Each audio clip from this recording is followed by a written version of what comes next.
there's many different reasons and speculation. You could say like why it exists, why it happened. I mean, one thing that's pretty interesting is like a capital allocation. I think it's one interesting piece of it. You know, beyond the environmental impact, beyond the cheaper fees, having a better place for hex users.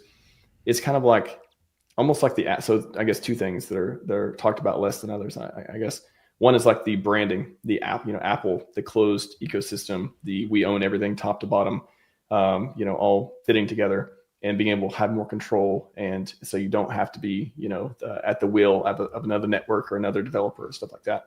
And then the ability to have so much accumulated capital and have that in one place. And again, you can go, I'm sure we'll talk about later about the different theories and narratives with the P tokens, with the world's largest airdrop.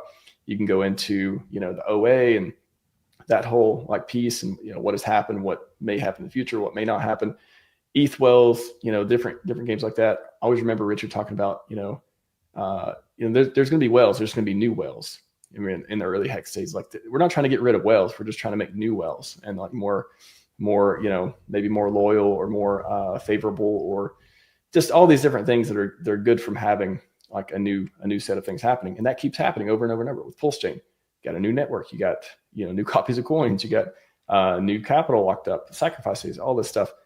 So I think the marketing aspect, somebody in the chat mentioned marketing. I don't know why I forgot that, but yeah, he's definitely in the polymath category. He's definitely an expert, world-class at the marketing aspect too. And he knows how to get people together again, to make a common cause, go to the moon. And, you know, that's freedom of everything. That's you know, people making the world a better place, being a force for good in the world, multiplying himself and his values, I think is a huge part of it. That's what I think a lot of people, they look at him, they see the twerking, they see, or at least before they saw twerking, it's been a couple of years or so.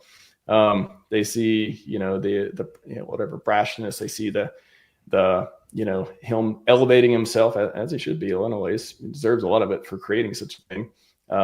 And you know, doing what he thinks is best, whether it's talking a lot, not talking a lot, live streaming, not live streaming, whatever it is, he doesn't really care what you think is best. He's doing what he thinks is best.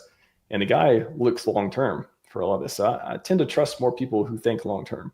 So, but they look at that and see, oh, this is somebody who I have, you know, nothing in common with, or is he going to make me rich now or what? 6 months from now, am I going to get that 100x or not? Like I need to get in and out.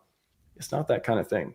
You know, it really is something much, much bigger, but it takes time and it takes an open mind to let that sink in, and you're either on board with it or not. And that's okay either way, but it's very, very different than anything else in crypto. Listen, I 100% agree with that. I think number one, people talk about, and I talk about the sacrifice funds, etc. And I think he's not going to give away money for free. You know, like if we think about it, and at the same time though, people think like, oh, you know, we've been live for so many, a year and a half. We haven't seen that much life-changing gains, etc. They're doubting PulseChain. They don't understand that we've launched in the middle of the bear market. That's basically the best time to launch because it gives you more time to accumulate. The small, you know, the fish, the shrimp, you know, the people who are trying to accumulate to grow to become like a shark or a whale. And then obviously the SEC stuff came in, which, by the way, I think Richard is probably going to countersue them. That's probably for another talk. But, you know, people don't understand that we launched in the bear market. You know, we barely are now in 2025. This is the time where you have to really hold. And at the same time, you know, bull runs are actually it's a believer's bull run. So the people who are trying to, you know, front run and, you know, they trust what the big influencers say by, oh yeah, you know, the bull run's going to end in March and April.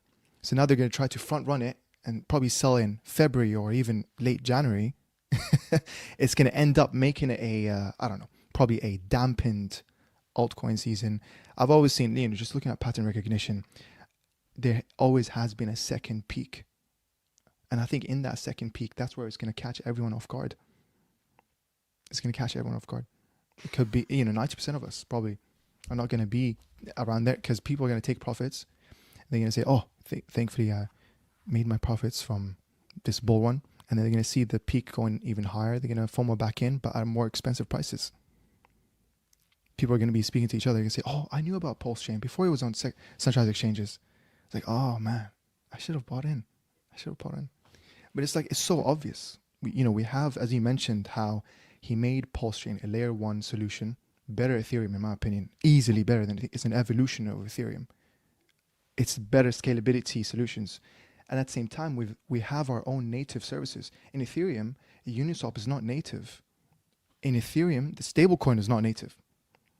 In Ethereum, at the same time, we're 17% quicker than Ethereum.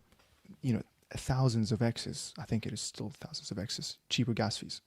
So we're going to invite a lot of people who want to either learn. It's a great blockchain for people who want to learn, who want to build, who want to provide liquidity, who want to day trade. And we're new. We're cycle 1 narrative. It's always the cycle 1 narratives that are going to do the best. Day trade, night trade, hodl and not trade. PulseChain has everything. It has a little bit of everything.